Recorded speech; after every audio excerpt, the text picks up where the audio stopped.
Romanos 1. É depois do livro de Atos.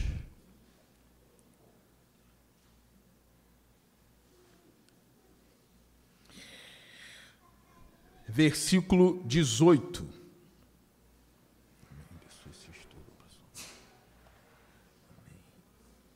Romanos 1, 18.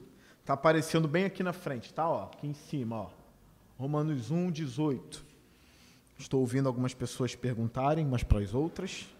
Está bem aqui em cima, ó. Romanos 1, 18. Vamos ler a palavra do Senhor?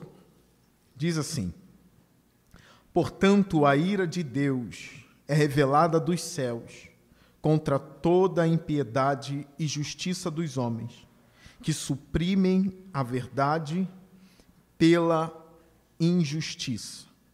Pois o que de Deus se pode conhecer é manifesto entre eles, porque Deus lhes manifestou.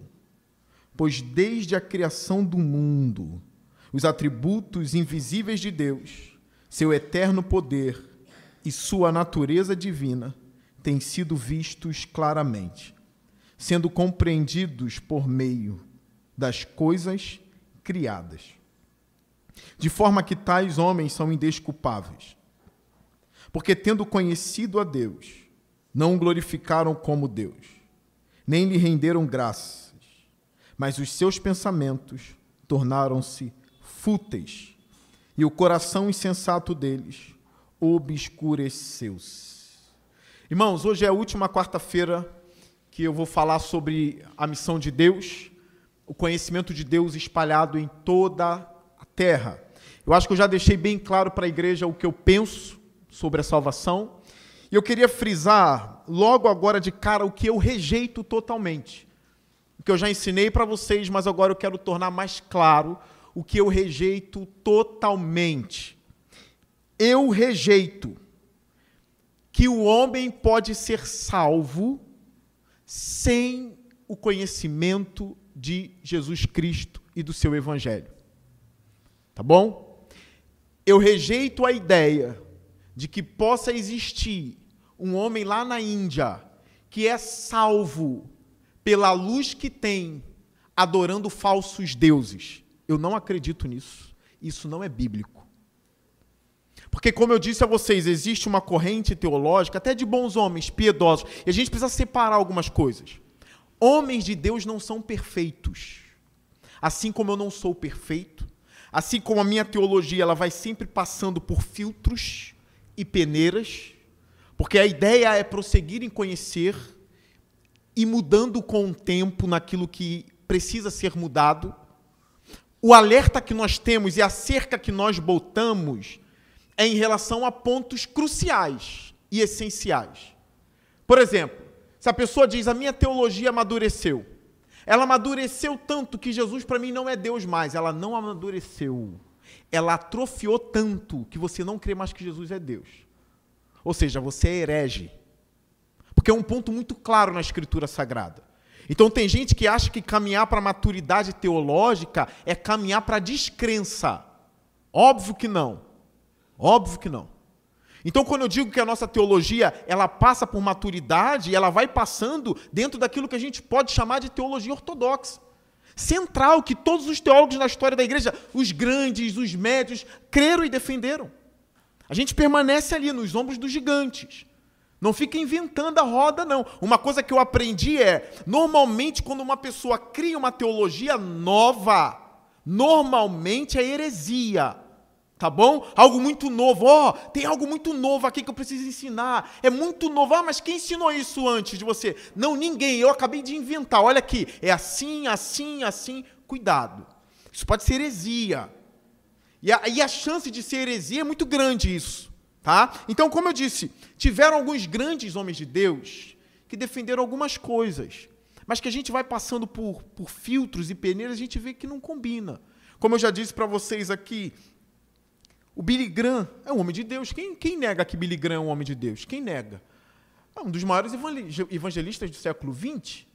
Mas o Billy Graham, ele foi ficando mais velho, e ele afrouxou em alguns pontos, não nos pontos cruciais, não nos pontos essenciais. Não, ele morreu crendo em Jesus, na salvação em Jesus. Porém, o Billy Graham defendeu que um homem lá na Índia que não conhece Jesus, que está adorando os deuses dele lá, mas ele é honesto, sincero, bondoso, esse homem pode ser salvo.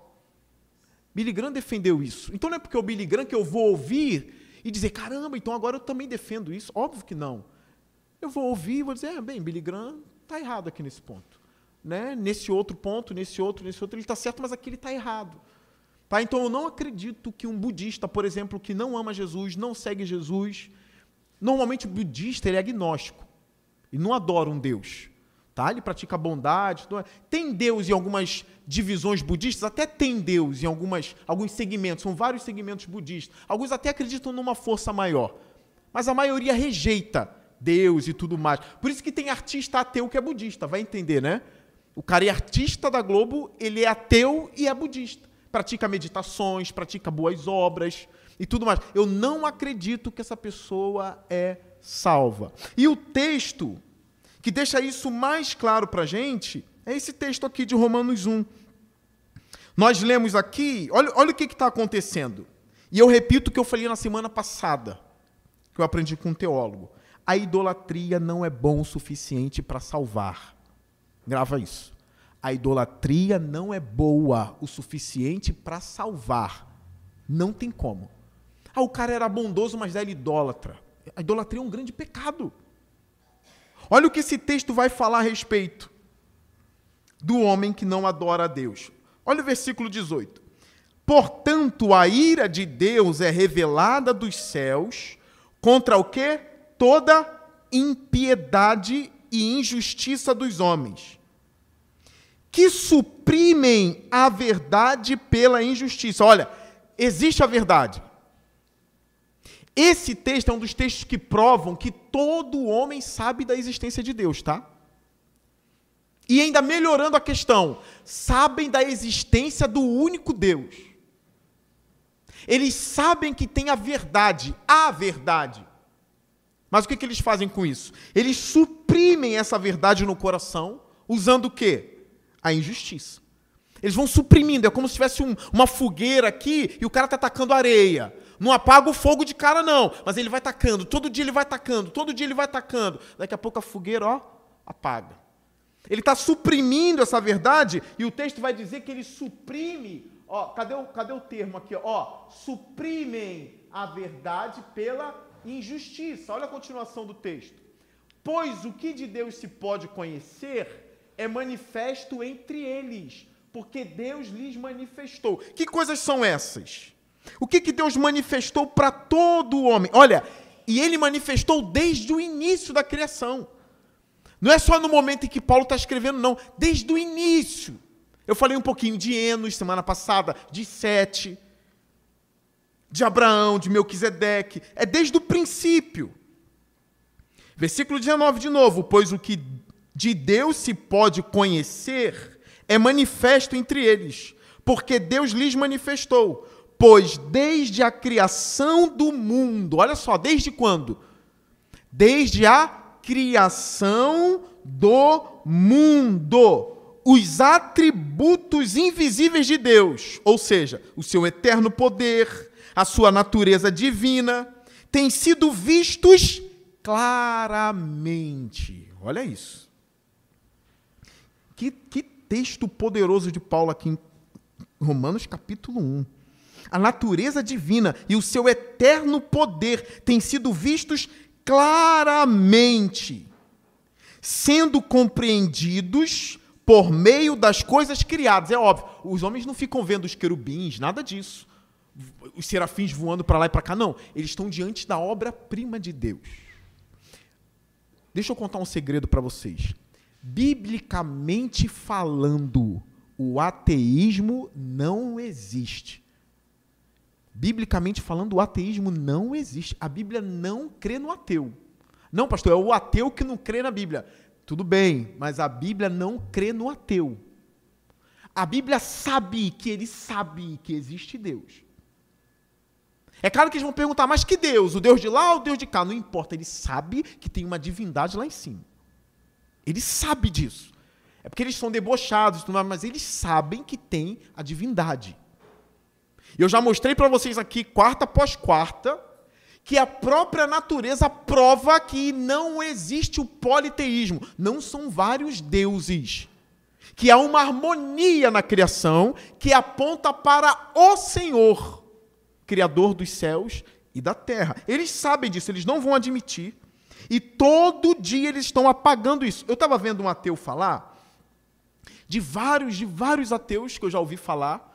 Eu estava vendo semana passada um específico que eu não conhecia muito bem. E ele disse o seguinte, olha, eu sou ateu, mas quando eu achei que eu estava com câncer, eu estava perigando a ter câncer, eu entrei numa igreja. Aí eu sentei na igreja, e ele falando, eu sou ateu.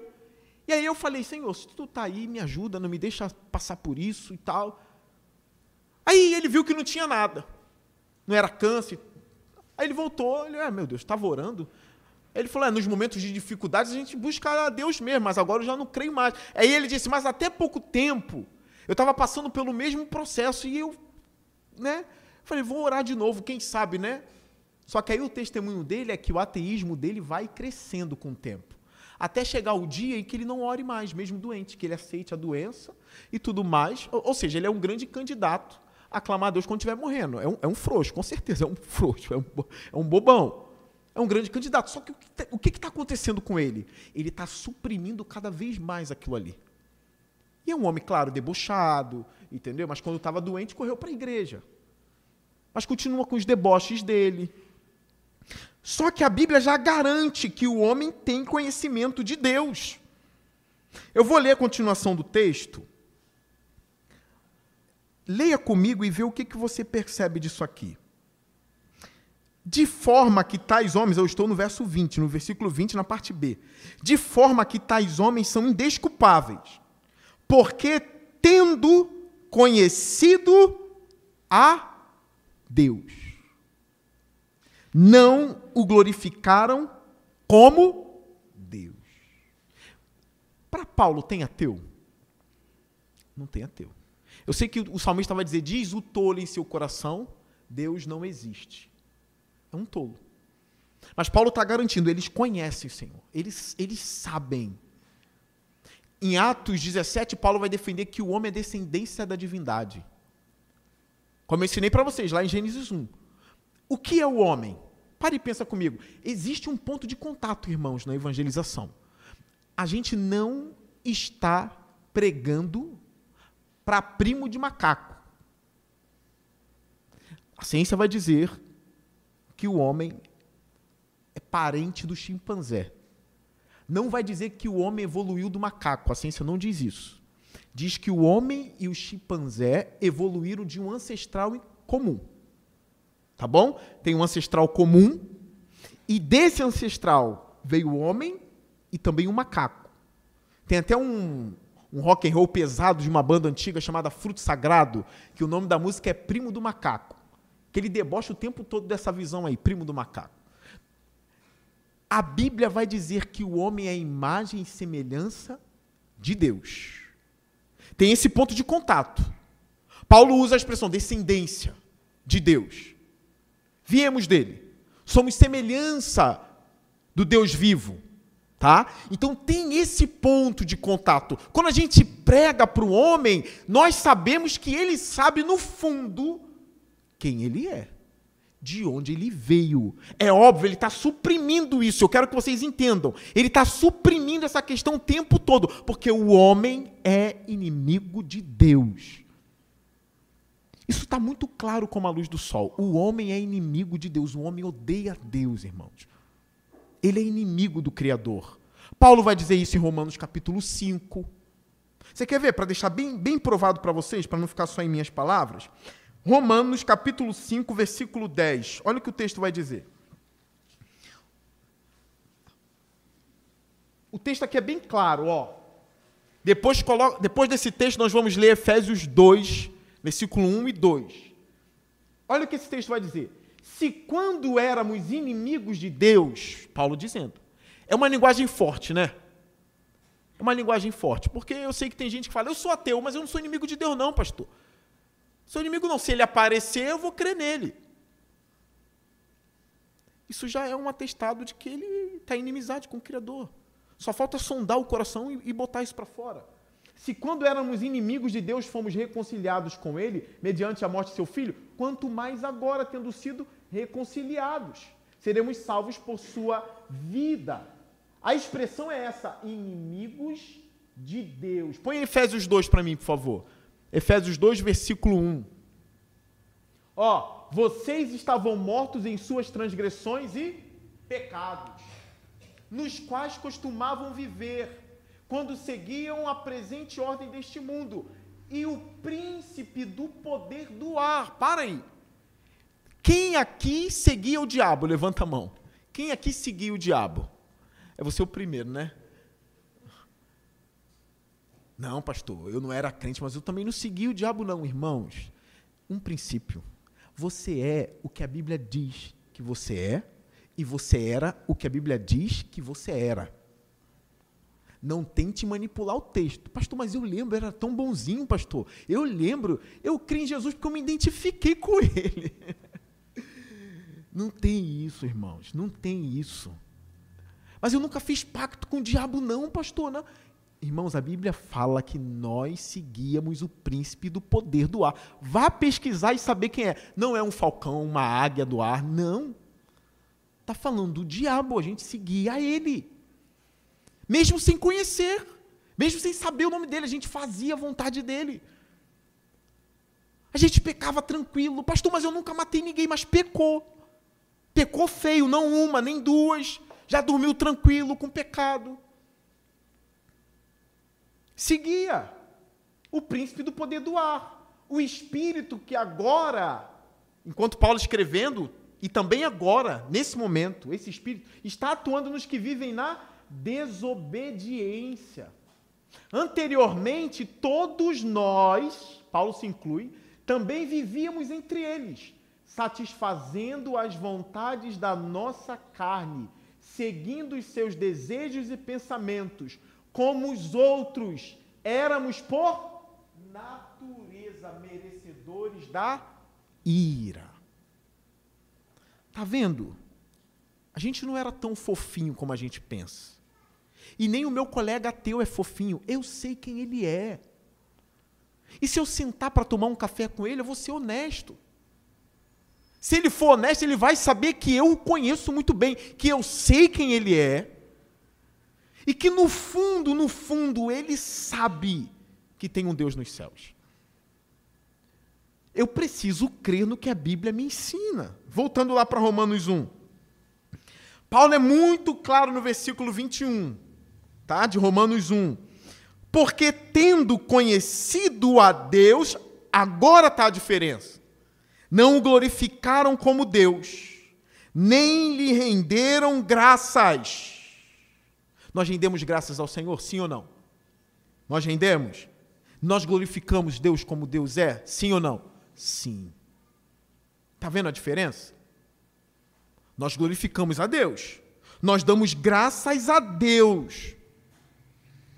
Hoje mesmo, quando eu estava diante do meu prato de comida, um simples prato de comida, não era nada de outro mundo, era como o seu.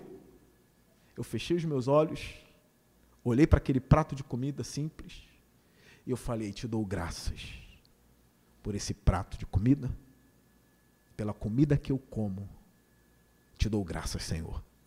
Você faz isso? Sim ou não? Tem gente que não faz. Lá fora, está cheio de gente que diz, essa comida fui eu que batalhei. Você sabia disso? Isso é o quê? Ele pode ser um cara bom. Ele pode até receber as suas encomendas na Amazon e te entregar sem roubar. Ele parece ser um cara bom. Mas se ele não é capaz de dizer, te dou graças pelo ar que eu respiro, ele é um egoísta. Ele está em pecado. Se ele diz tudo que eu conquistei foi pela força do meu braço, ele não está dando graças ao Criador. Isso é pecado, é egoísmo. Ele está vivendo longe de Deus.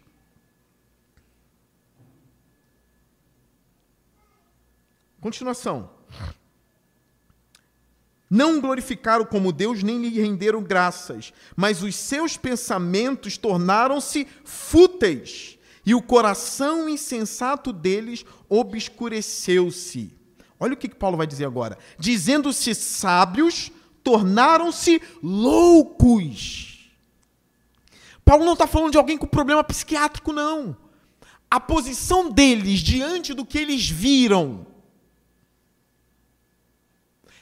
é idolatria, e Paulo vai provar isso. E Paulo está dizendo, é loucura. Vocês viram a manifestação dos atributos do Senhor. Dizendo-se sábios, tornaram-se loucos. O que vocês estão fazendo? Olha o que o versículo 23 vai dizer. E trocaram a glória do Deus imortal por imagens feitas segundo a semelhança do homem mortal. O que é isso senão a falsa religião? Como pode um pastor sair ensinando que é possível alguém lá na Índia adorar uma imagem e ser salvo? A idolatria não é boa o bastante para salvar. Ela é o raio-x do homem condenado. É o raio-x de alguém que se acha sábio e se tornou o quê? Louco. Não tem como eu querer defender uma coisa que a Escritura não defende para poder agradar as pessoas ou para poder acalmar o meu próprio coração. É possível, Senhor, Ele é tão bom, Ele está lá na Índia, Ele é tão bom, Ele ajuda todo mundo. Irmão, se Ele se prostra diante de uma vaca, eu nunca vi, tem que até estudar mais sobre essa adoração da vaca, mas se ela é divina, de alguma forma já tem uma adoração ali na Índia. Se ele já se prostra diante dessas coisas, já está a prova, ele não é salvo. E eu vou repetir a frase do David Platt, um teólogo norte-americano. A idolatria não é boa o bastante para salvar ninguém. E eu complemento, ela é, na verdade, um diagnóstico de que a pessoa está endurecida. Paulo vai continuar. Eles trocaram a glória do Deus imortal por imagens feitas segundo a semelhança do homem mortal, bem como imagens de quê? Pássaros. Imagem de quê? Quadrúpedes. Imagem de quê? Répteis. Versículo 24. Por isso Deus os entregou à impureza sexual, segundo os desejos pecaminosos do seu coração, para a degradação do seu corpo entre si.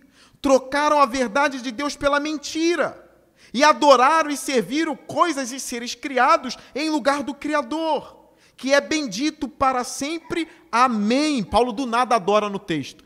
Paulo do nada está falando de gente que trocou a glória de Deus pelas coisas criadas e do nada ele adora no texto. Ele escrevendo, ele começa a adorar. Ele diz, e trocaram, serviram as coisas e seres criados em lugar do Criador. Aí ele adora escrevendo, que é bendito para sempre. Amém. É o que eles deviam estar fazendo. Paulo está fazendo e escrevendo. Ele é bendito para sempre. Amém. Versículo 26. Por causa disso, Deus os entregou às paixões vergonhosas. A gente vai descobrir algumas coisas agora. Até as suas mulheres trocaram suas relações sexuais naturais por outras, contrárias à natureza. Que relações sexuais são essas? Até as suas mulheres trocaram. O texto está falando, eles trocaram a glória do Deus imortal, lá no versículo 23, trocaram a glória do Deus imortal por imagens feitas, segundo o homem mortal. Depois do versículo 25, o texto vai dizer, trocaram a verdade de Deus pela mentira. E agora no versículo 26, na parte B, até as suas mulheres trocaram suas relações sexuais naturais por outras contrárias à natureza. Você está vendo a bagunça que fica a vida de alguém que não serve a Deus, mas serve aos ídolos? Está vendo a bagunça que é isso? É o que eu disse a vocês, a idolatria fomenta nos homens tudo aquilo que os demônios pensam. E eu não estou brincando. É por isso que no Antigo Testamento, quem adorava a Baal ou a Moloque queimava os filhos no fogo. É uma prática demoníaca. Eles achavam que, fazendo esses rituais, esses grandes sacrifícios seriam ouvidos. É por isso que tinham orgias nos templos pagãos. Eles fazem a vontade dos demônios. Olha, Paulo, depois que ele fala da ceia do Senhor aos coríntios, ele vai falar para não se assentar na mesa dos demônios, nos templos pagãos. Então, Paulo chama a mesa da falsa religião dos idólatras de quê? De mesa de demônio. Se eu falar isso publicamente hoje, em televisão aberta, eu sou processado. Vocês sabem disso, né? Eu sou processado pelo quê? O que as pessoas vão dizer? Que eu sou o quê? Quem sabe dizer? Intolerante. Eu estou praticando o quê? Intolerância religiosa. Se eu falar que quem está agora no centro de macumba está batucando para demônios, serei processado. E eu não falo isso porque eu os odeio. Eu falo isso porque eu sou quem a Bíblia diz que eu sou e eu falo o que a Bíblia me manda falar. Se ele me processa, ele também está praticando intolerância religiosa. Sim ou não? Porque o livro sagrado que eu sigo diz isso. Aí eu preciso dizer nesses debates públicos, como se eu fosse, né? Eu preciso dizer publicamente essas coisas para que eles percebam que estão praticando intolerância também comigo. Porque o meu Deus, aí eu vou usar a linguagem deles, a minha religião diz que é demônio. A sua diz que não é. Eu não te processei nem nada, eu só falei que é demônio. Aí você me processa porque acha que eu estou sendo intolerante contra a sua religião, mas você me processa pelo que a minha religião me instrui a falar. E agora? Na minha opinião, não é briga de religião. Eu só falo essa palavra religião para eles entenderem o discurso de processo ou não processo. Na minha opinião, é a palavra de Deus contra a dos demônios. Entenderam? Não é a briga de religião contra religião. Primeiro, que a minha luta não é nem contra carne nem sangue. Eu não vou bater ninguém, porque nem o satanista eu vou bater, meu Deus do céu, cara. Jesus nunca ensinou isso. Mas a igreja queimou as pessoas na Idade Média e fizeram o que o diabo queria que fizesse. Jesus nunca mandou fazer isso. A gente não tem que quebrar centro de ninguém, nada disso. Não tem que bater e socar ninguém, chutar a imagem de ninguém. Não é isso. A maior força do cristão é a língua. Não estou falando agora no sentido ruim, não, né? Assim, pastor, mas a língua é meu maior inimigo. Não estou falando de fofoca, nada. A maior força do cristão é a palavra, é a boca. Melhorou, né? É a boca, é o que sai da gente. É a maior força que nós temos. É a boca. A gente não bate ninguém, não faz macumba para ninguém, não faz mal a ninguém. A gente só prega. Crê quem quer. Aí eu concordo com um pastor na internet que diz o seguinte, olha, as coisas estão muito confusas. O cara que faz feitiçaria não crê no meu Deus, não crê na minha Bíblia, mas se incomoda quando eu prego o que a Bíblia ensina. Ora, se ele não crê no inferno, não crê no meu Deus, ele vai se incomodar com o quê? É a mesma coisa que o cara chegar para mim e falar assim, olha, os meus orixás estão dizendo que quem é crente vai para o inferno. Estão me entendendo? Eu vou processar ele? Os orixás estão dizendo que o seu Deus é o demônio. Eu vou processar ele? Sabe por que eu não vou processar? Eu não creio nos orixás, eles podem falar o que quiserem. Eu vou me ofender por algo que eu nem creio. Parece que quando eles nos processam é que eles sabem que a gente está certo e não querem ouvir. Só parece. Eu não vou processar um ateu que diz para mim, tu está aí pregando, cara, mas quando morrer todo mundo vai virar uma poeira cósmica. Eu vou processar o cara. Se eu não creio no que ele está crendo, vou deixar ele falar. Agora, Paulo, ele não tem papas na língua, ou papa nos dedos, ou sei lá, bloqueio nos dedos. Ele escreve de verdade. As mulheres trocaram suas relações sexuais naturais por outras contrárias à natureza. Olhando para a natureza, nós sabemos quais são as práticas normais. Seja você quem for, tem as inclinações que tiverem. Mas a própria natureza já deixa claro quais são as práticas sexuais normais. Olha a continuação do texto. Versículo 25. 27. Da mesma forma, assim como as mulheres, da mesma forma, os homens também abandonaram as relações naturais. Quais são as relações naturais? Homem com cachorro? Não. Homem com homem? Não é natural. É outra coisa que dá cadeia. Aí eu vou pegar minha Bíblia aqui, eu vou rasgar isso aqui. Essa parte eu não posso ler mais no século XXI. E agora? Aí eu arranco. Porque Paulo vai deixar claro. Quais são as relações sexuais naturais? Os homens também abandonaram as relações naturais com as mulheres e se inflamaram de paixão uns pelos outros. Olha só o que está acontecendo. Eles não adoram a Deus e adoram imagens, não é? De escultura, não é isso? Imagens do homem mortal, do próprio homem, imagens de répteis, de quadrúpedes. Parece que o ponto mais extremo da idolatria, e eu não estou sozinho com isso, tem outros teólogos comigo, é quando um homem tem relação sexual com outro homem, que é a sua própria imagem. É como se fosse um ato de adoração. É a degradação.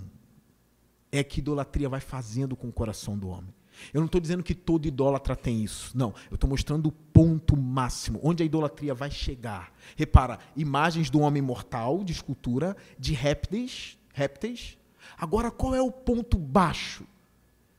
É quando eu não crio mais imagem, eu detecto a minha própria imagem. Um homem percebendo a imagem de outro homem e ele se inflama de paixão com outro homem. Isso parece um tipo de idolatria.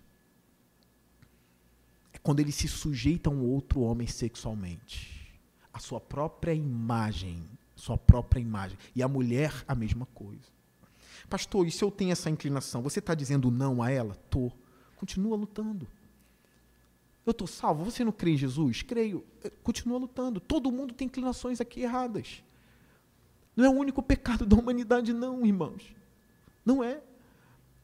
É o que eu já disse para a igreja. O problema é que eles criaram uma militância para afrontar a igreja. E aí a gente ataca, tem uma agenda e tudo mais. Nós sabemos o que está acontecendo, a gente não é cego. O dia que criarem aí um grupo de adúlteros, a igreja vai combater esse grupo. Nós somos o grupo do adultério, do adúltero. Deus ama o adúltero e começa. E as igrejas aceitando, aí a gente vai ter que ter uma voz profética contra isso também. Só que o que eu faço com esse texto aqui, que está tão claro? Trocaram a verdade de Deus. Olha, versículo 27. Os homens também abandonaram as relações naturais com as mulheres e se inflamaram de paixão uns pelos outros.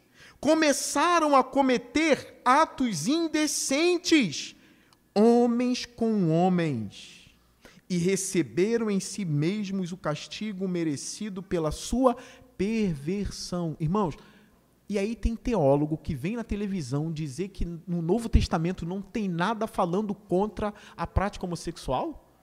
Esse texto aqui está onde? No Antigo? O livro de Romanos está onde? No Antigo ou no Novo Testamento? É um texto mais claro, até mesmo do que os textos do Antigo Testamento. Desagrada? Sim. Só que não é o único pecado da lista. Olha o 28. Além do mais, visto que desprezaram o conhecimento de Deus, olha, estão na falsa religião. Se alguém está lá e quer se libertar, tem que crer em Cristo Jesus. Tem que crer em Cristo. Tem que sair disso, buscar a Deus, crer em Cristo. Além do mais, visto que desprezaram o conhecimento de Deus, Ele os entregou a uma disposição mental reprovável para praticarem o que não deviam. Tornaram-se cheios de toda sorte de injustiça, maldade, ganância. e depravação. Depravação dá para fazer com uma mulher, homem com mulher. Está tudo aqui, orgias, tudo. Estão cheios de inveja, homicídio, rivalidades, engano e malícia. São bisbilhoteiros, caluniadores, inimigos de Deus, insolentes, arrogantes e presunçosos. Inventam maneiras de praticar o mal. Às vezes parece que o cara está lá, ele está incomodado porque ainda não pecou. O que eu faço? Eu vou abrir esse celular agora, eu vou pecar. Eu vou pegar essa televisão e vou pecar. Eu preciso pecar, eu preciso pecar. Eles ficam dando desculpa e arrumando jeitos e formas de pecar. Inventam maneiras de praticar o mal. Nem está diante dele, ele inventa aquilo. Ele corre. Provérbios está cheio de texto assim, falando dos assassinos, dos imorais. O texto está acabando. Tem mais coisas. Desobedecem a seus pais. Desobedecem a seus pais. É um sinal de um coração longe de Deus, tá? Pastor, minha filha não me obedece, meu filho não me obedece, não quer buscar a Deus.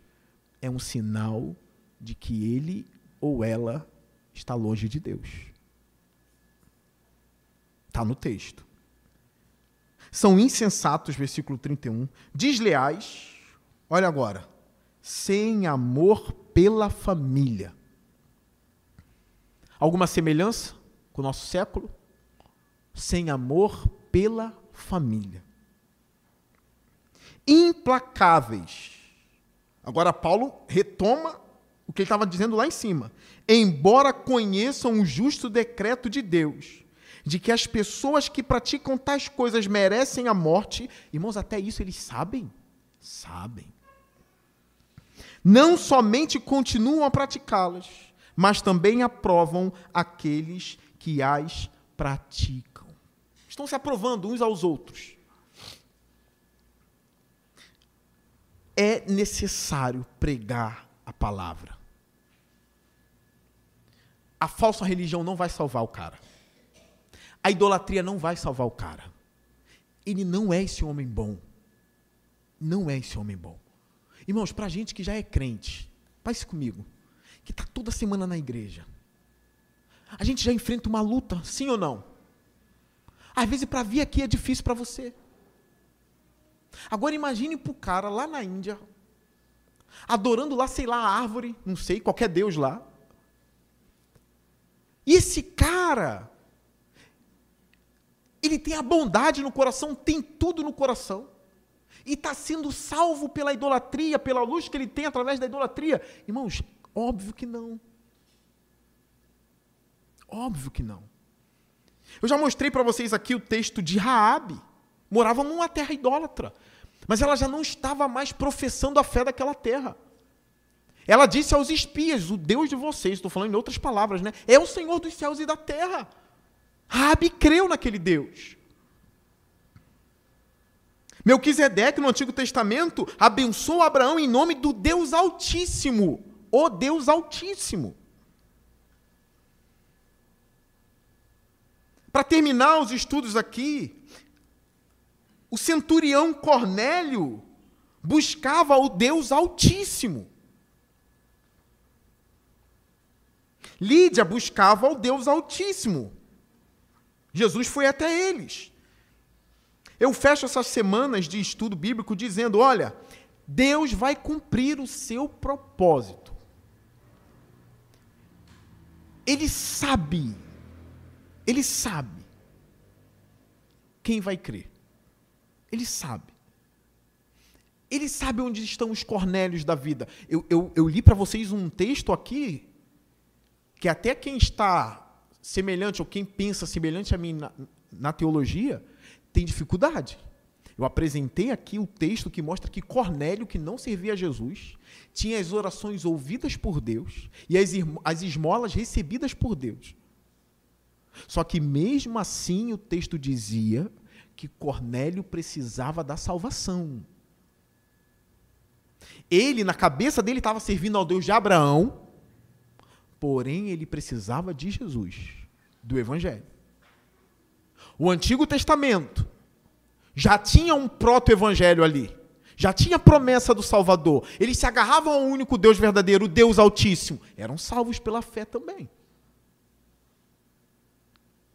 Como eu disse para vocês, quando vi o questionamento de um teólogo que defendia que o homem poderia ser salvo segundo a luz que ele tinha, falando que Enos era um exemplo disso, de alguém que não ouviu um missionário e creu. Irmãos, Enos, filho de Sete, Sete, filho de Adão. É óbvio que Enos conhecia. A mensagem chegou em Enos. O que eu já falei para vocês, falei na quarta-feira passada, o próprio Adão já sabia do plano de Deus, irmãos. Adão sabia do plano de Deus. Qual era o plano? O descendente da mulher vai esmagar a cabeça da serpente. Ele sabia disso. Você sabia?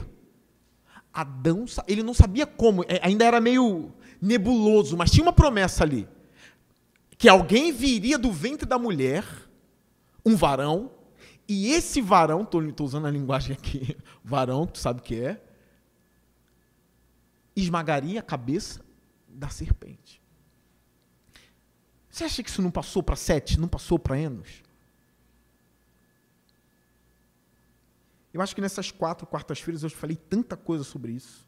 Tanta coisa, já dei vários exemplos.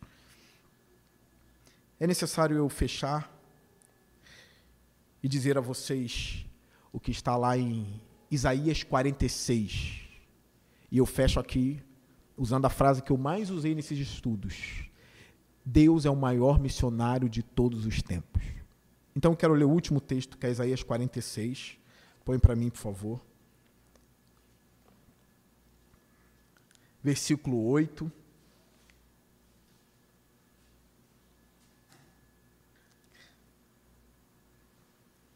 Em diante, que diz assim: lembrem-se disto, gravem-no na mente, acolham no íntimo, ó rebeldes. Lembrem-se das coisas passadas, das coisas muito antigas. Eu sou Deus, e não há nenhum outro. Eu sou Deus, e não há nenhum como eu. Desde o início faço conhecido o fim. Desde os tempos remotos, o que ainda virá. Digo, meu propósito permanecerá em pé, e farei tudo o que me agrada. Do Oriente convoco uma ave de rapina, de uma terra bem distante, um homem para cumprir o meu propósito. Se for necessário tirar um homem daqui e levar lá para a Índia ou para a China, apenas para entrar em uma cabana e anunciar Jesus, no último fôlego de vida de alguém, ele faz. Parece algo inexistente, né? Nunca, ele faz. Ele pega um homem lá do Oriente e coloca onde ele quer. Ele cumpre o seu propósito. Nós temos relatos de pessoas que ouviram o Evangelho pela primeira vez no último dia de vida, morrendo, e creu. É coincidência ou é o propósito de Deus? Eu não creio em coincidência. Não creio. Não creio. Eu não dou a palavra final para ninguém, irmãos. Não dou. Não dou a palavra final para ninguém. Eu deixo com Deus. Eu sei que Ele sabe o que faz. Eu não sei, mas eu sei que Ele sabe o que faz. Amém? Graças a Deus, Ele é o maior missionário de todos os tempos. E Ele continua amando os povos e Ele continua perto dos homens. Todo aquele que invocar o nome do Senhor será salvo. Amém. Fique de pé.